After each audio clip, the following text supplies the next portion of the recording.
പ്രിയപ്പെട്ട സുഹൃത്തുക്കളെ, 2 ദിവസം മുൻപ് ബോർഡർ ഗവാസ്കർ ട്രോഫിയിലെ പരാജയം ഉൾപ്പെടെയുള്ള കാര്യങ്ങളും ടീം ഇന്ത്യയുടെ ഭാവി കാര്യങ്ങളും ഒക്കെ ചർച്ചയായ ഒരു അവലോകന യോഗം BCCI ആസ്ഥാനത്ത് ചേരുകയുണ്ടായി. അതിൽ ഇന്ത്യയുടെ ഹെഡ് കോച്ച് ഗൗതം ഗംഭീറും ഇന്ത്യൻ ക്യാപ്റ്റൻ രോഹിത് ശർമ്മയും പങ്കെടുത്തു എന്നാണ് അറിയാൻ കഴിഞ്ഞത്.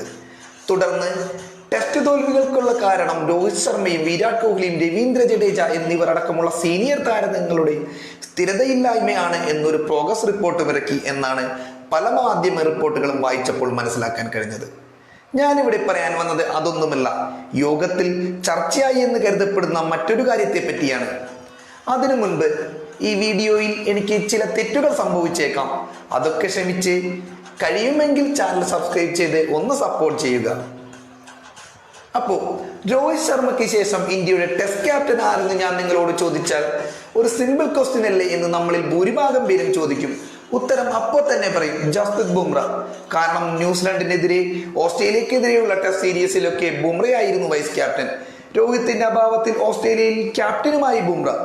ഓസ്ട്രേലിയയിൽ ഇന്ത്യ ജയിച്ച ഒരേയൊരു മത്സരത്തിന്റെ ക്യാപ്റ്റനും ബുംറ തന്നെയായിരുന്നു. പക്ഷേ ഞാൻ നിങ്ങളോട് മറ്റൊരു കാര്യം ചോദിക്കട്ടെ, ബുംറയ്ക്ക് ശേഷം ആര്? ആ ഉത്തരം പറയാൻ പലർക്കും ബുദ്ധിമുട്ടായിരിക്കും. അപ്പോൾ നിങ്ങളൊരു ചോദ്യം ചോദിച്ചേക്കാം, ബുംറ ഒരു ദീർഘകാലാടിസ്ഥാനത്തിൽ ക്യാപ്റ്റനായേക്കാം, പിന്നീട് പല പേരുകളും നമുക്ക് കണ്ടെത്തിയാൽ പോരെ എന്ന്.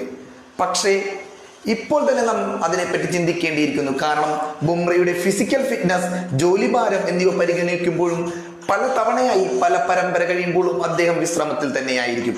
നിങ്ങൾ ശ്രദ്ധിച്ചിട്ടുണ്ടോ എന്ന് എനിക്കറിയില്ല, പ്രധാനപ്പെട്ട ടൂർണമെന്റുകൾ ഒഴികെ പലപ്പോഴും ബുംറ വിശ്രമം അനുവദിക്കുകയാണ് ചെയ്യാറ്. ഇത് ഞാൻ പറയുന്നതല്ല, BCCI അവലോകന യോഗത്തിന് ശേഷം മലയാളം ഉൾപ്പെടെയുള്ള മാധ്യമങ്ങളിലും പല ദേശീയ മാധ്യമങ്ങളിലെ കായിക വാർത്തകളിൽ നിറഞ്ഞു നിന്ന് വരുന്നതാണ്. അതിനെ ബേസ് ചെയ്ത് ഞാൻ പറയുകയുണ്ടായത് എന്നുള്ളൂ. അപ്പോൾ യോഗത്തിൽ അങ്ങനെ ഒരു ചർച്ച ഉണ്ടായി എന്നാണ് മാധ്യമങ്ങൾ റിപ്പോർട്ട് ചെയ്യുന്നത്. രോഹിത് ശർമ്മ തൽക്കാലം ക്യാപ്റ്റൻസി ഒഴിഞ്ഞിട്ടൊന്നുമില്ല, പക്ഷേ ദീർഘകാലാടിസ്ഥാനത്തിൽ ക്യാപ്റ്റൻ സ്ഥാനം ഒരാളെ ഏൽപ്പിക്കണം എന്ന ചർച്ചയിൽ ഉണ്ടായ ചില റിപ്പോർട്ടുകളുടെ സാരാംശം ഞാൻ നിങ്ങളുമായി പങ്കുവെക്കാം.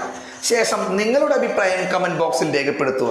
ആ റിപ്പോർട്ട് ഇങ്ങനെയാണ്: BCCI യോഗത്തിൽ ഭാവിയിൽ ടെസ്റ്റ് ടീമിന്റെ നായകസ്ഥാനവും ഏകദിന ടീമിന്റെ നായകസ്ഥാനവും ചർച്ചയായി എന്നാണ് റിപ്പോർട്ടുകൾ. BCCI നായകൻ രോഹിത് ശർമ്മയ്ക്ക് കൊടുക്കുന്ന അവസാന ചാൻസാണ് ചാമ്പ്യൻസ് ട്രോഫി എന്നാണ് റിപ്പോർട്ടുകൾ സൂചിപ്പിക്കുന്നത്. അതിലും പരാജയമാണെങ്കിൽ തീർച്ചയായും രോഹിത് ശർമ്മയെ ക്യാപ്റ്റൻ സ്ഥാനവും ടീമിലെ സ്ഥാനവും ചോദ്യചിഹ്നമാവും, മിക്കവാറും പുറത്താവുകയും ചെയ്യും. അപ്പോൾ ടെസ്റ്റ് ഏകദിന ടീമുകൾക്ക് പുതിയ നായകനെ കണ്ടെത്തും വരെ തൽക്കാലം രോഹിത് ശർമ്മനെ തന്നെ തുടരാൻ അനുവദിച്ചു എന്നുള്ളതാണ്. എന്നാൽ രോഹിത് ശർമ്മയ്ക്ക് ശേഷം ഇന്ത്യൻ ക്യാപ്റ്റൻ സ്ഥാനത്ത് ആരാണ് തുടരുക എന്ന ചർച്ചയിൽ പിന്നാലെ ജസ്പ്രീത് ബുംറ തന്നെ ടെസ്റ്റ് ക്യാപ്റ്റൻ ആവട്ടെ എന്ന ചർച്ചയുണ്ടായി. പക്ഷേ മറ്റൊരു വിഭാഗം ആൾക്കാരുടെ അഭിപ്രായത്തിൽ താരത്തെ തുടർച്ചയായി പരിക്കുകൾ അലട്ടുന്നതും യോഗത്തിൽ ചർച്ചയായിട്ടുണ്ടായി. ഇതോടെ ബുംറയ്ക്ക് ശക്തനായ വൈസ് ക്യാപ്റ്റൻ നിയോഗിക്കണമെന്ന ആവശ്യം ഉയർന്നു വന്നു.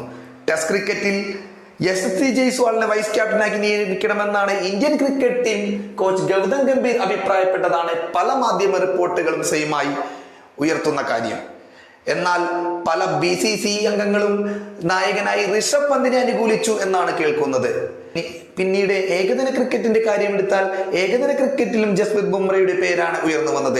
എന്നാൽ പേസ് ബൗളറായ ബുംറയുടെ ജോലിഭാരം വർദ്ധിക്കുന്നതാവും ഏകദിന ടീമിന്റെ നായകസ്ഥാനമെന്നും വിലയിരുത്തലുകൾ ഉണ്ടായി. ഇതോടെ 2020 നായകനായ സൂര്യകുമാർ യാദവിന്റെ പേര് ഏകദിന ക്രിക്കറ്റിലേക്കും പരിഗണിക്കപ്പെട്ടു എന്നാണ് റിപ്പോർട്ട്. ഏകദിന ടെസ്റ്റ് ടീമിന്റെ നായകസ്ഥാനത്തിൽ രോഹിത് ശർമ്മയ്ക്ക് ശേഷം ഉടൻ തീരുമാനമുണ്ടായേക്കും എന്നാണ് എല്ലാ മാധ്യമങ്ങളും റിപ്പോർട്ട് ചെയ്യുന്നത്. ഇതിൽ നിങ്ങളുടെ അഭിപ്രായം എന്താണ്? അത് തീർച്ചയായും കമന്റ് ചെയ്യുക.